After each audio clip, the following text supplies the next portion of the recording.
Joining me in the studio is the founder of the Indigenous Subcommittee, and that happens to be Donna Greenhorn. Let's talk with Donna about an event that's coming up. Donna, welcome to the program. Thank you very much, Doreen. So this Indigenous Subcommittee, you're actually founder of it, but it's also an outreach and a social action through the Wall Street United Church, is it not? Correct. Oh, good. I got that right. Yes.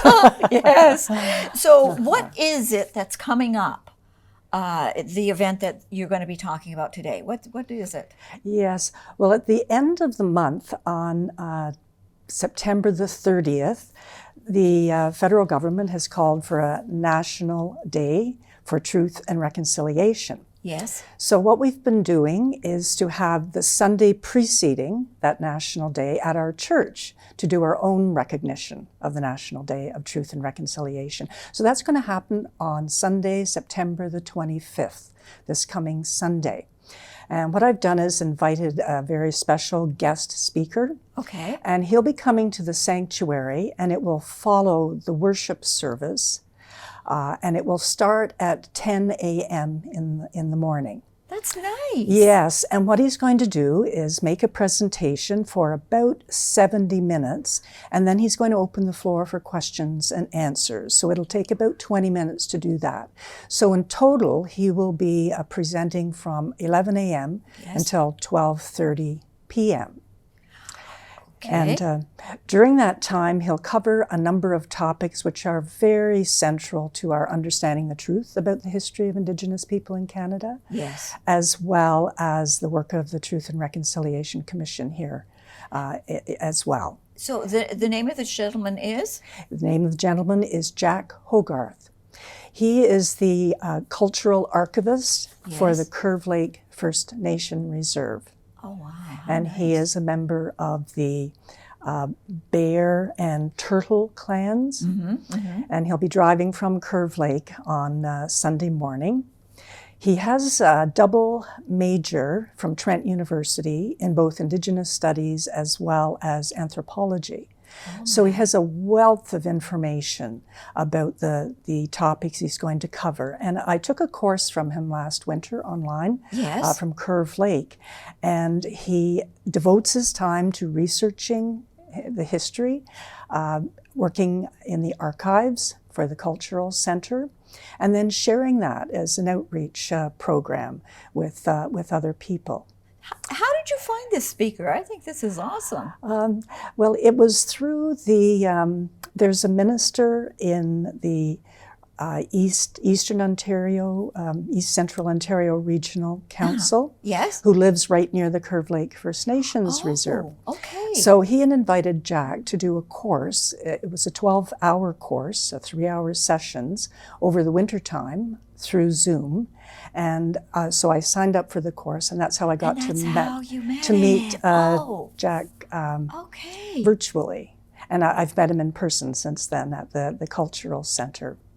This is going to be very interesting because I would imagine that, he's going to cover a lot, and there'll be so many questions that people will have to ask. Yes, that's right. Oh, that's nice. Well, I'm glad you're having this. Is there a charge? No, there's absolutely no charge. It's free. Everyone is welcome. And we really hope people will take the advantage of the opportunity to meet Jack and to learn from him. Yes, definitely. So everyone is welcome. And we'll have greeters at the door if people arrive. And we'll be starting around 11 o'clock in the morning on Sunday, September the 25th. So this is right after the usual service in the morning? Yes. Okay. And people are welcome to arrive anytime that they would like. If they'd like to come earlier and join the service, they're very, very welcome also. Oh, okay. Mm-hmm. Okay, so they can actually stay for go for the service and actually stay for Jack's presentation. Yes. That would be nice. Yes, that would be wonderful. Wow. That would be wonderful. So what is your hope then for this particular event that is going to take place on Sunday? What are you hoping for? Well, I'm hoping that people will have a better understanding of how deep the roots are in with our relationships with Indigenous people here in Canada. Jack is going to start by going way back to the industrial schools, which started in the United States, and Canadians visited some and brought that back as a model for us to follow here in Canada. That I didn't know. And he also refers to he's going to be referring to the Indian Act, which was released in 1876.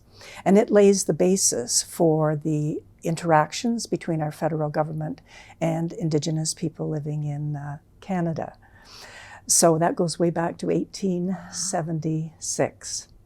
After that, he's also going to look at Indian hospitals, they were called, where there were some Indigenous people were treated. And he has a personal story from his family. Oh, he does? Yes, and he'll also look at the creation of the residential school system, which came from the Indian Act. It was laid out and specified in the Indian Act way back in 1876, and there were over 140 residential schools across Canada.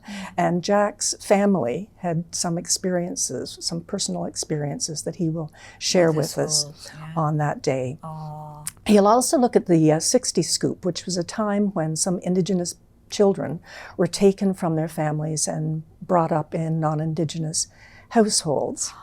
Yes, And, okay. yes, and then he will finish off with a look at our Truth and Reconciliation Commission here in Canada, which worked diligently from 2009 to 2015 to travel coast to coast to coast to interview Indigenous survivors, yes, and to recount their stories, and also to develop a list of actions, 94 calls to actions of ways in which we can help improve relationships and make life better for Indigenous people living in Canada.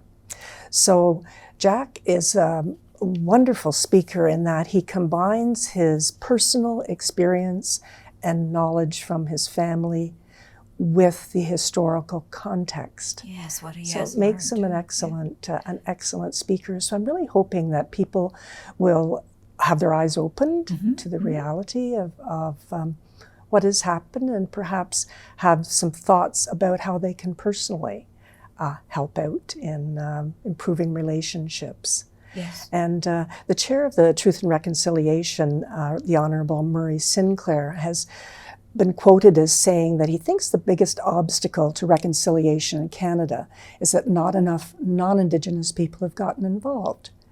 So it's an opportunity for people in the community, whether they're Indigenous or non-Indigenous, to come and learn more, Yes, and be yes. able to help in personal and group ways. Well, to be educated. Yes. To be educated in what has happened over the Yes. years into what is happening now. Yes.